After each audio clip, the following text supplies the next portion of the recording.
Hello everyone, I'm Smitha. I'm a graduate student from University of Florida. The aim of this video is to present my project using neural networks multilayer perceptron to implement email spam filters. Emails Emails are a major way of communicating over the internet. They are used for business, informal, or any sort of communication because they are fast, reliable, and inexpensive. With increase in the demand for email, there have been negative elements that are affecting emails. Emails are currently they are being used for purposes that do not involve personal communication. They are being used for advertisements, threats, spreading hoax messages, and other forms of communications which are considered spam. Email spams are nothing but consolidated bulk emails.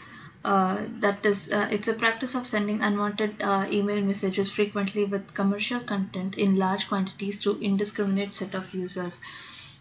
And sending such unsolicited emails are creating a major threat to large firms like Gmail, Yahoo, etc.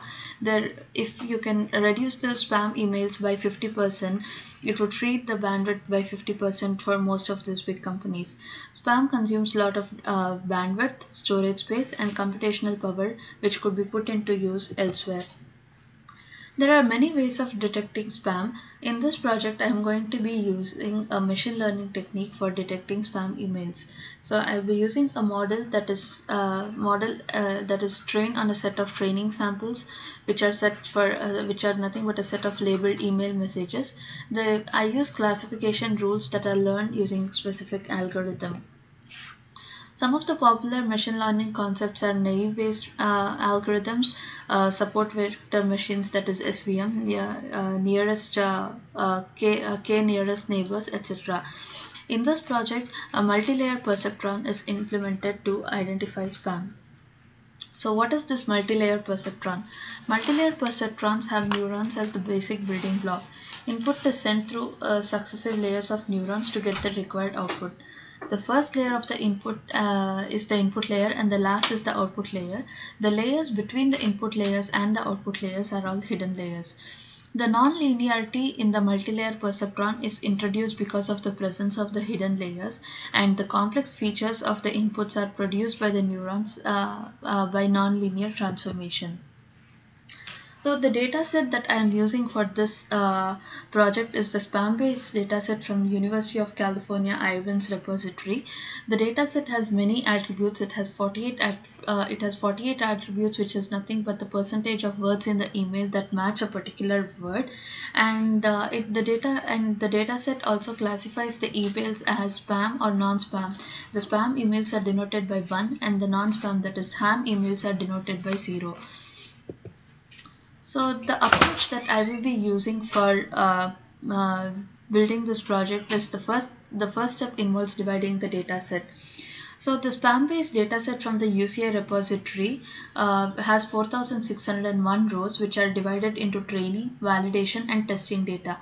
All the rows of the data set are first shuffled randomly, and for training the data set, I've picked the first 2000 rows of the data set, and for the validation purpose, the next 1500 rows are selected, and the data set, finally the remaining rows, that is 3500 rows of the data set, are tested on a trained classifier.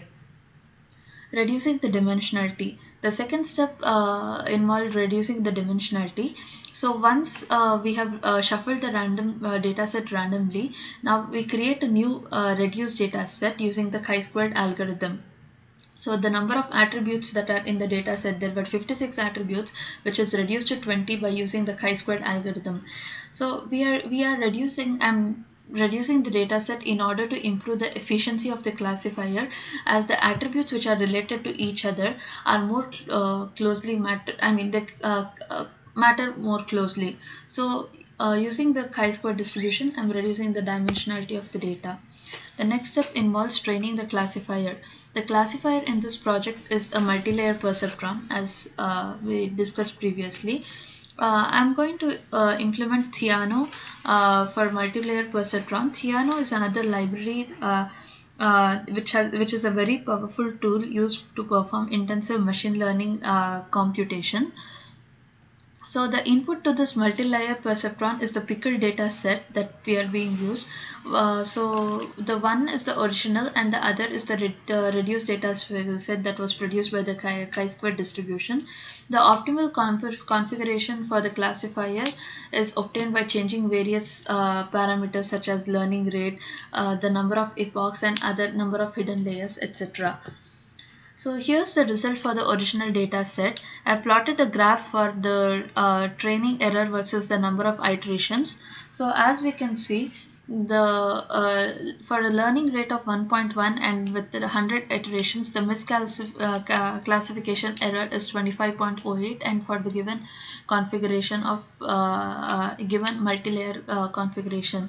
Similarly, when we compare the results of the original dataset with that of the reduced dataset, we can see for the same learning rate and for the same number of iteration, the misclassification errors are very less. This is the reason why we have reduced the dataset and classified trained and implemented the multi-layer perceptron on the reduced dataset, which has given us a much lesser misclassification error. I'm going to present a video of how I run the project on the IPython notebook now.